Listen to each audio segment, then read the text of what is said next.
morning we continue to read from 1 John. We're in 1 John chapter 5 and reading from verses 1 to 12.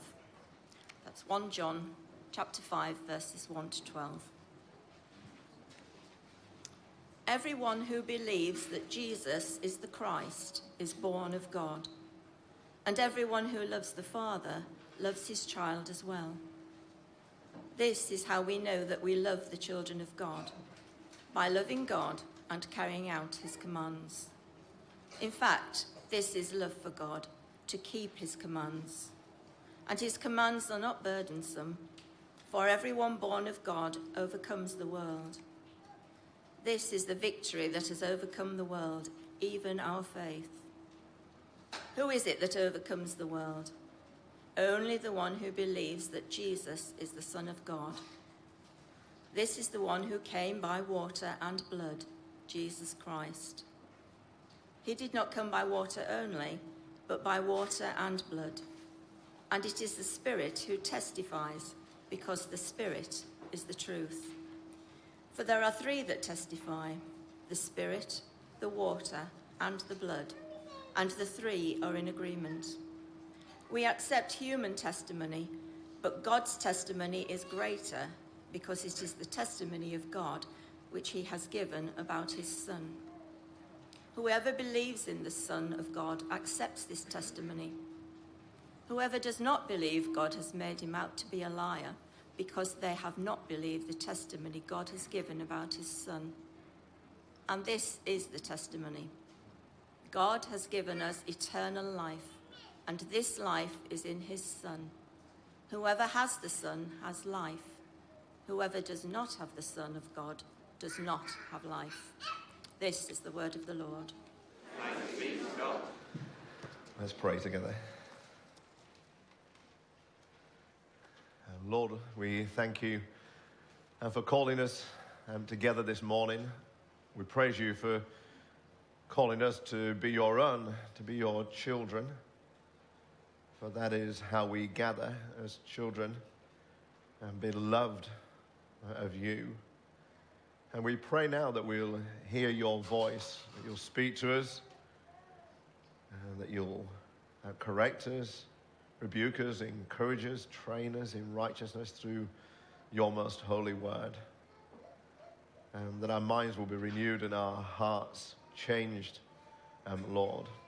There are many things that pull upon us, many things that attract us of the world that would draw our hearts away from you. We just pray, gracious Father, that as we're gathered before your word, that by the power of your Spirit, you'll attach our hearts to you and to you alone.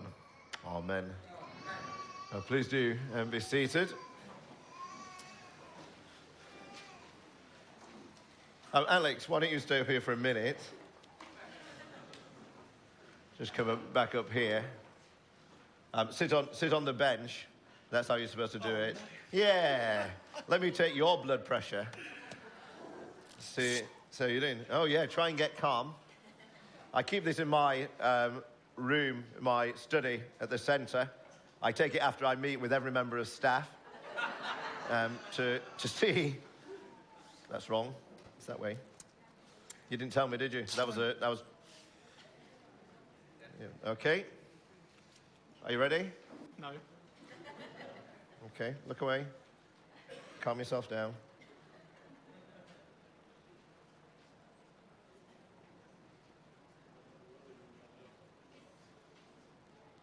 No pressure. Or maybe high pressure. Don't talk. Think happy thoughts. It's interesting that Susie didn't say the reason she was going because she couldn't bear to be parted for you for that long length of time, which would have been a nice answer, Susie.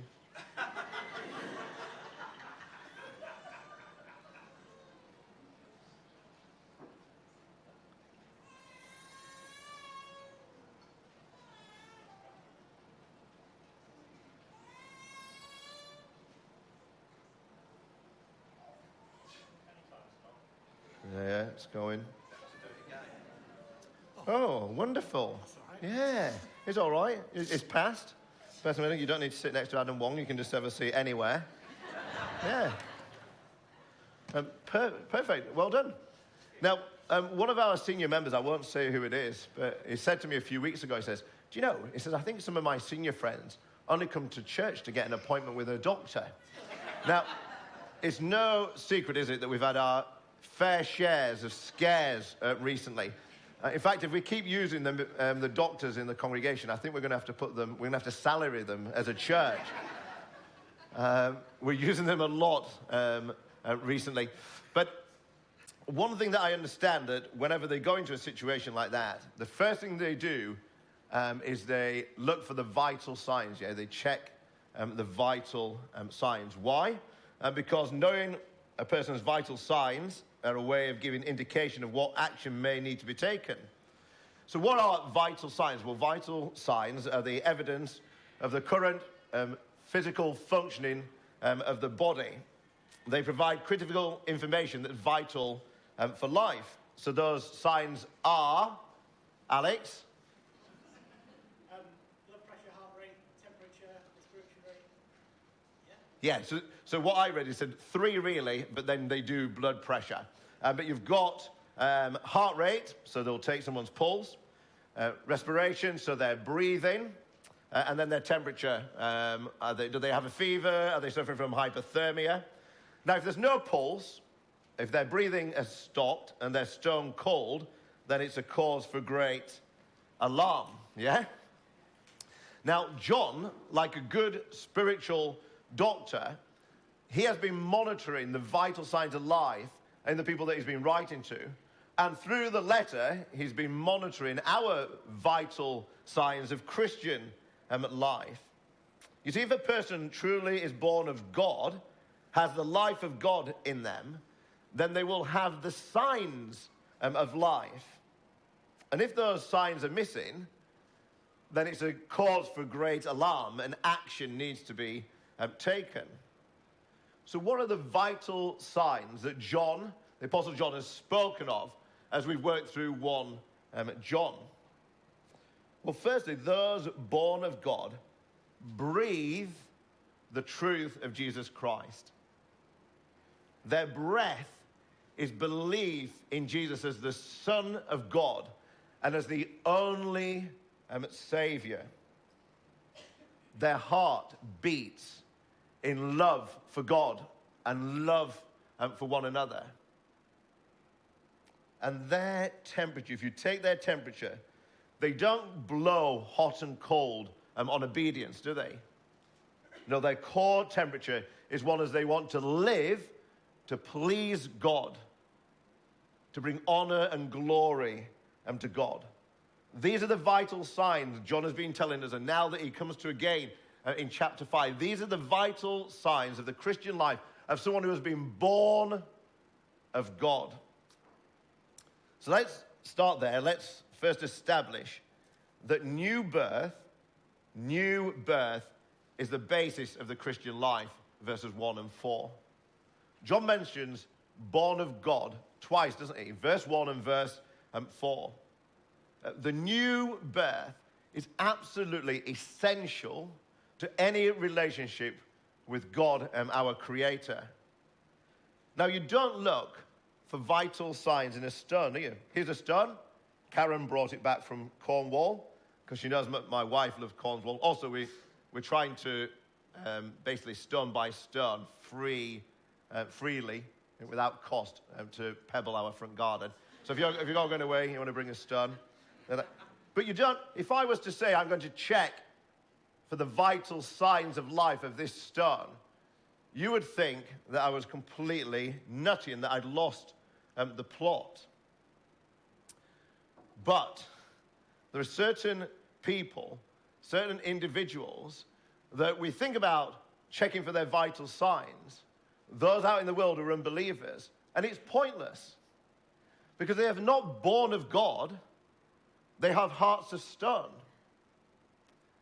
Sometimes when we think in church and ministers are working so hard and say, why can't I just get this individual to do this? Why can't I get them to see these things? It's because they still have a heart of stone. They don't have a heart of flesh that has been given to them by the Spirit of God. They haven't been born again, so they can't have the vital signs of life. You see, you can go to church all your life, you can be religious and moral, you can give your money in the offering box and through the bank. You may even give a big donation to the gift day next week. But none of those things impart life to you. There may be fruits and signs of life that is genuinely within you, but they don't impart life.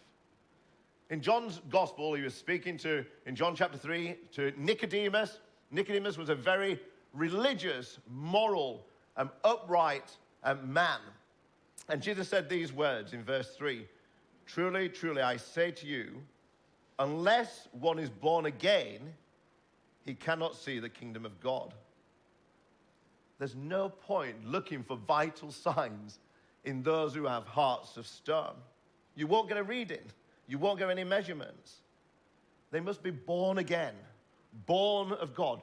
The Spirit must do a work in quickening their hearts. The Spirit needs to breathe the breath of God into us. Look at verse 12. John states that whoever has the Son has life. Whoever does not have the Son does not have life. It's pretty clear, according to John, that without the Son, without belief in the Son, we are walking, talking corpses, just waiting our final burial. What we need is life. You can dress up a corpse, you can dress it up in the finest clothes, but at the end of the day, it's still a corpse. What it needs is life. Now, there are some who claim the name of Christian, but it seems like a really impossible task to actually get these readings on their vital signs. Of course, it's not immediately obvious to us that they're corpses parading as Christians, because they dress themselves up in religious and moral finery, but they're corpses under all that clothing. Beneath the lipstick of lip service to God, under the braces of apparent moral uprightness, concealed in a cloak of feigned love for God and others, hides a heart that doesn't beat and lungs that don't breathe, like mine. For there to be life, you have to be born of God. You must be born again. So how do we detect those who have been born of God? Well, we're back to the three evidences. Belief in Jesus Christ, the Son of God, is a vital sign of new birth. Belief in Jesus Christ is the thread running through chapter 5, running through the whole of 1 John. Let me state three things about this faith, this belief. Belief is the result of the new birth, not the cause of it. I do hope my voice holds out, because I'm also preaching tonight as well. Belief is the result of new birth, not the cause of it. Look at verse 1. Everyone who believes that Jesus is the Christ is born of God. Now, it's important that we understand what took place. It wasn't that we believed in Jesus, and so God said, oh, look, they believed in Jesus, I'll give them new birth. No, God granted to us new birth so that we could and would believe in his Son. Why is this so important? God, the initiative is with God. God gives new birth to an individual so that faith is birthed in that individual. But it's not the other way around. Not that we give birth to faith and therefore God says, okay, I'll make you born again. John's emphasis is that faith is the result or evidence of the new birth, not the cause of it.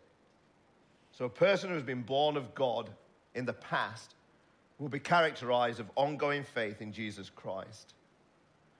So belief is the result of the new birth, not the cause of it. But also, verse 1 and verse 5 to 12, belief has a clearly defined object. Saving faith believes in the person of Jesus.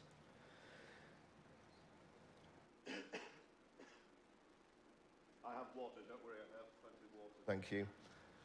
Saving faith believes in the person of Jesus. Specifically, it believes that he is the Christ, verse 1. Or verse 5, that he's the Son of God, who is both fully man and fully God in one person, verses 6 to 12. Now, these verses are a little bit tricky. Someone in my life group said, I'm really looking forward to discussing the water, the blood, and the Spirit. It does seem quite confusing. I did a lot of reading on it. Richard kept dropping essays in my inbox from different people, and because he'd done that, I obliged to read them. Really, the two main camps that have been accepted throughout church history. One thinks that it refers to Jesus' birth. Okay, water and the blood, about his physical birth, and then the Spirit, that is born of God. I think I favor that. Others think that it's about his baptism and his crucifixion and the Spirit's presence in his ministry, so it's kind of topping and tailing his ministry. I mean, there's good arguments for that. But what I've realized is that you don't actually need to make a choice between those two options in order to understand John's point. So John's point is this, that you must believe in the historical Jesus of Nazareth. You must believe that he was born physically of the Virgin Mary. You must believe that he was also born of God and by the Spirit. And in believing these things, come to the conclusion that therefore he is the only Savior and the only one who can be an atoning sacrifice for sin. Whichever option you take, you're drawn to that conclusion. So belief has a clearly defined object. It's Jesus Christ. But also a belief has a clearly observable result. Verses 4 and 5. 3 times John mentions overcoming the world. Overcoming the world. World refers to, you remember it in John, the gospel and the letters, the organized system of evil under Satan's dominion that is opposed to God and his purposes. Now, there's only one way for Satan's dominion to be destroyed. There is only one way to be saved from the clutches and consequences of sin. There's only one way that the evil world order will come to an end, and that is through faith in Jesus Christ, the Son of God, the only Savior. And it is this faith, John says, that has overcome this evil, this opposition. How do we detect those who have been born of God? Love for God and his children is a vital sign of the new birth. What John is doing here is he just keeps hitting a nail. Now you might say, oh, Scott, he's just saying the same things over and over again. John's aware of that. But any of you know I was in the building trade. You never just hit a nail once or twice. If you do, you can pull that nail out with your fingers. If you hit it twice, you might need a pair of pliers. You hit that nail 5 times, you're not going to get that sucker out. And John is just hitting it over and over again because it's so important that we understand. I can tell you now that you need to hear it over and over again. I need to hear it over and over again. We don't believe in the way that we should believe, a belief that drives out fear. We don't love in the way that we should love. We'll see that demonstrated even as we meet for refreshments afterwards. We don't live in obedience to God's commands as we ought to. It'll probably be demonstrated in the gift day next week. All these things, we know that we find them difficult. We know that the nail is not fully in. And so John says, don't worry, because God loves you, we'll just keep hammering away at that nail until it goes deeper and deeper and deeper into your hearts. So loving the Father results in loving the children of the Father. This is inevitable. If you really share in the life of the family of God, you've been born again, then you'll love the other members of the family. Now, I don't want to spend too much time on this vital sign, partly because we've had the last 3 Sundays featuring heavily on love. And John's point here is the same as there, that love of God and love of his children are intrinsically bound together. You cannot divorce or separate the first and second great commandments. But what John does do is strengthens the connection by showing us the other side of the same coin. Now let me show you what I mean. I'm going to call it my coin of love, although it happens to have the Queen's head and Winston Churchill's. It's from 1965. So here's what he does. In chapter 4, verse 20, I wonder if when you read the passage, you thought, hold up, John, I'm not accepting that. Because in chapter 4, verse 20, he said, you can't love God if you don't love your brother. Or he said, look, do you want to really know if you love God? He says, then love your fellow believers, and then the love of God is shown. Okay, I'm happy with that. I guess you guys are all happy with that. How can you show that you love here is unseen if you don't love those who are seen? Okay, we're with that. But then in chapter 5, verse 2, he says this. He states that you can know that you love your brother when you love God. So it's the other way around. He said, how do you know if you love your brother? And John says, actually, you love God. That's how you know that you love your brother. And then you think, hold up, you just told me the opposite in chapter 4, verse 20. So it makes him a little confusing. Well, here's what's happening in summary, I think. John says, look, when we think about love, Christian love, one side of the coin is this. You can know that you love God when you love your fellow believers. And then in verse 5 he says, but you can know that you love your fellow believers when you truly love God. And then he says, well, how do I know how I'm loving either of them? And he says, well, and this is the edge, this is the bind around both sides of the coin. He says, you keep his commandments. You keep his commandments. Love of God, love of others is bound by obedience to God's commands. Do you want to know how to live a life of love for God and man? Search the scriptures for the commandments of the Lord. For through them, the love of God and the love of fellow believers is both promoted and proclaimed.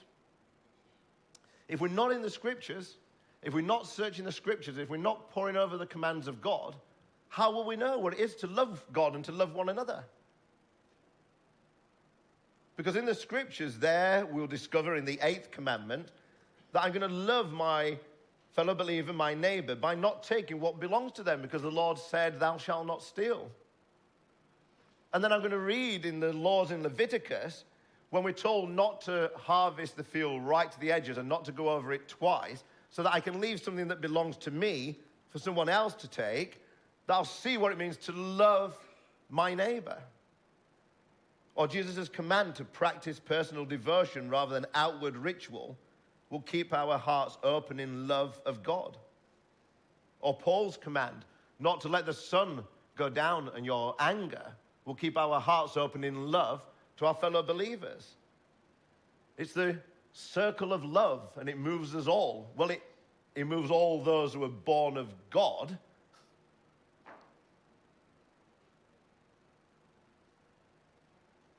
We must search the scriptures, because in them we know what it is to love God and love one another.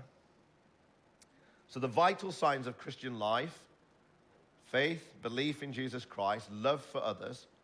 Finally, obedience to God's commands is a vital sign of the new birth. So let me take it a bit further. I want to really push it home now. Because John uses commandments 3 times in these verses. Now, we know that John is not saying that as believers we can obey God perfectly. Rather, he's saying, look, what is the overall direction of your life? Are you pushing into God, and are you pushing into others in love through obedience? You see, a Christian's life should be marked by obedience out of a heart of love. You see, the person who claims to be born of God, but is unconcerned about a lifestyle of disobedience to God's word, well, I'm afraid you've got spiritual hypothermia. Let me focus on just one of the beautiful phrases in these verses. John uses it in verse 3 when he states, his commands are not burdensome. Okay, just do it again. Verse 3, in fact, This is love for God, to keep his commands. And then John says, and his commands are not burdensome. Now, isn't that a hard-hitting second part? It's beautiful, but it's hard-hitting, because if we said, okay, in order to love God, I've got to keep his commands. But I have to view his commands in a certain way as well. And that is that they're not burdensome. Now, that does not mean that their obedience to God's command is always easy or effortless. Otherwise, why would John use the warfare terminology of overcoming and victory? These are battle words. So obedience is a battle, it's a struggle. But in what sense are God's commands not burdensome? Well, firstly, God's commands are not burdensome. They're not a burden to us because we have a new nature. We've been born of God. We are the fulfillment of the prophet Ezekiel's words and promise that those born, that God, there would be a time when God will give his people a new heart. He would take from them their heart of stone, that you can't get any vital sign read on. He'll take from them their heart of stone, and he will give them a heart of flesh. And he'll write upon their hearts the very law of God, so they know what it is to love God and to love others. See, John's emphasis is not on a victorious person, but on a victorious power within us. It's not about us being cleverer than others in the world, but about a new nature. It's not burdensome because we have a new nature. Now, I guess some of you, certainly if you get to my age, you've got to that stage where you're trying to think about your weight and your health maybe. And Richard and I started, it was about 6 months back now, having soup for one of the meals in the day. We're doing that. We're encouraging each other to try and be healthy.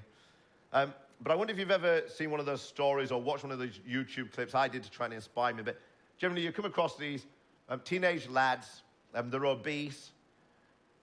They were always overeating. They didn't do any exercise. And then suddenly one day they had this change of attitude. They speak about it as like a change of heart, a new them, a new nature. And it defined their relationship to food and to exercise.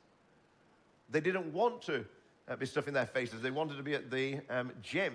It's not happened to me. I've never had that change of nature. But suddenly they start shedding the excess fat and they start getting shredded. Shredded. That's one of the words that they use a lot. I thought that's what you did to cheese and things, but...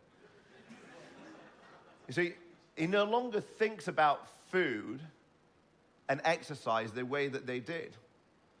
For me, to not eat what I want to eat is a burden to me.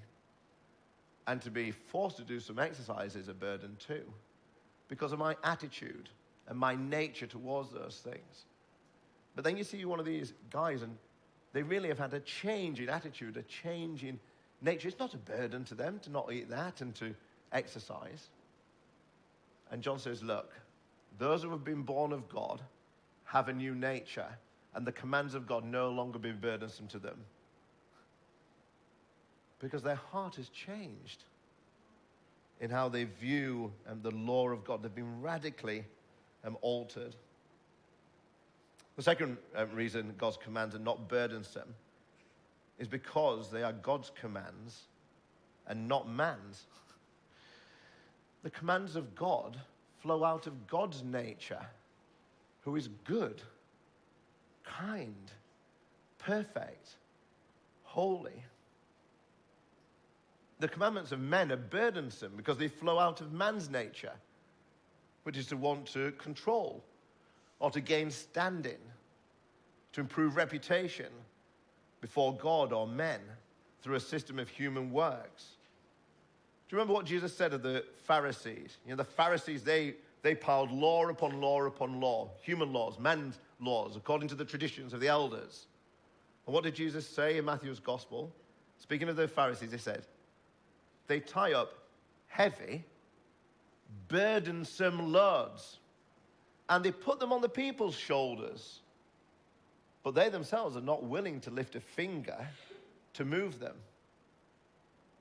God's commands are not burdensome. because they come from God. All his commands reveal something about God, his character, his nature.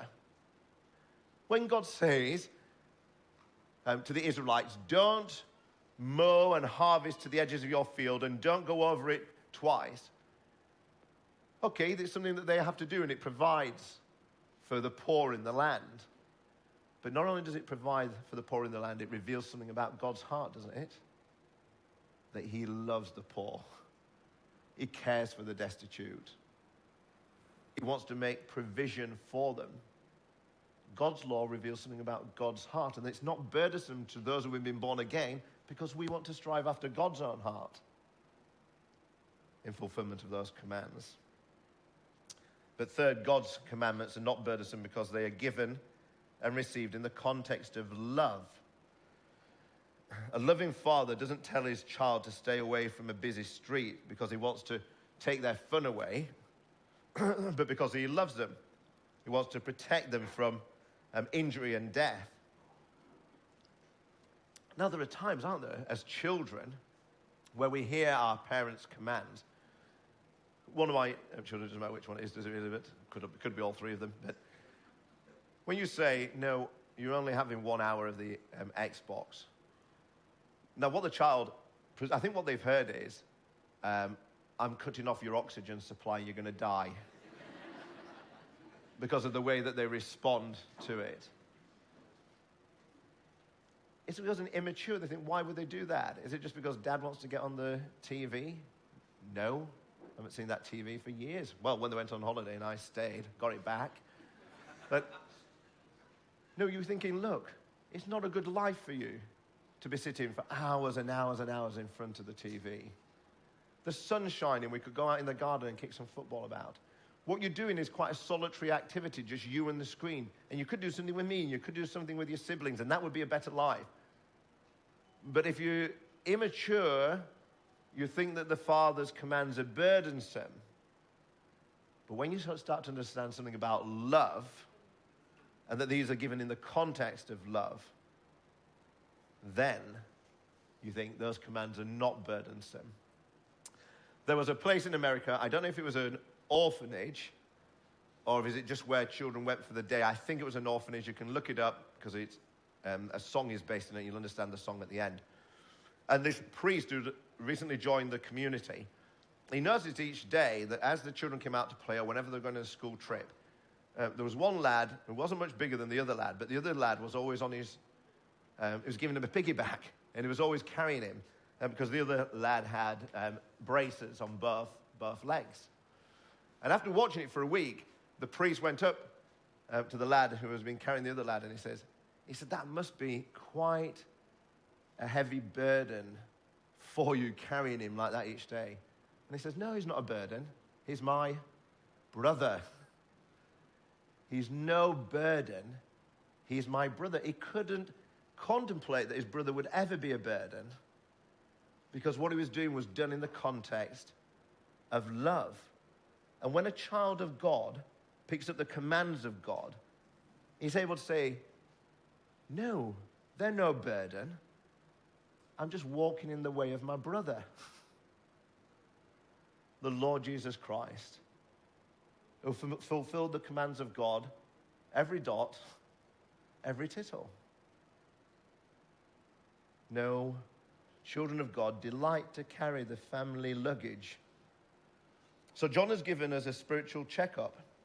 He's monitored our vital signs to check whether we have the life of God in us. Are we breathing the truth about Jesus Christ? Inhaling truth, exhaling truth, inhaling truth, exhaling truth. That's our breath, the truth of God. Is our heart beating with love for God and love for one another? Love, love, love, love, love. That's the beat of our heart. Love for God and love for others. And is our core temperature stable in willing obedience to God's commands? Not overheating like we all are this morning. I didn't know whether the fan was distracting people, but I thought it'd be more of a distraction if I switch the fan off and you all pass out. So we left it on. But not overheating in, I must work like this and I must do this because I need God's approval.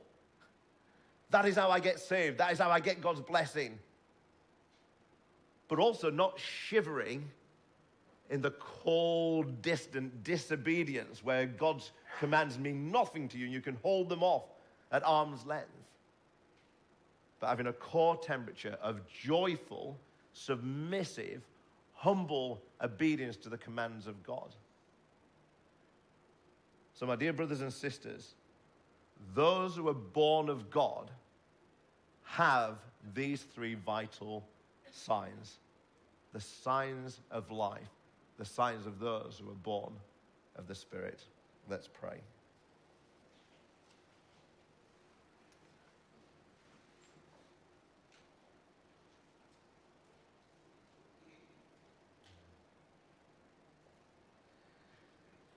Lord, whenever our hearts are opened up and examined in the searchlight of your scriptures and Spirit, no doubt, Lord, there will be things that we find unsavory, things that challenge us, things that delight us as we've seen the work that you've done within us, but also things that discourage because we see how so often we work against your word and Spirit.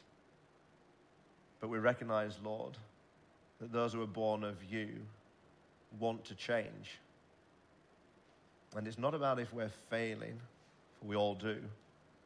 Nor is it about if we've stumbled, because we stumble frequently. But it's about, Lord, whether we want to walk in the right direction or whether your word just washes over us because we're corpses. Our hearts don't beat and our lungs don't breathe because there is not the life of the Spirit in us. If that's us, Lord, we ask that you will call us to repentance. If we've feigned life, Lord, that you'll convict us now and bring us through faith to yourself. That, Lord, that your Spirit will make us born again. And for those of us, Lord, who are beloved children, but fail you, our Heavenly Father, give us strength, Lord, and help us to make changes as a result of all that we've been learning in 1 John. Help us to make changes, Lord, that we might indeed believe, love, and obey. Amen.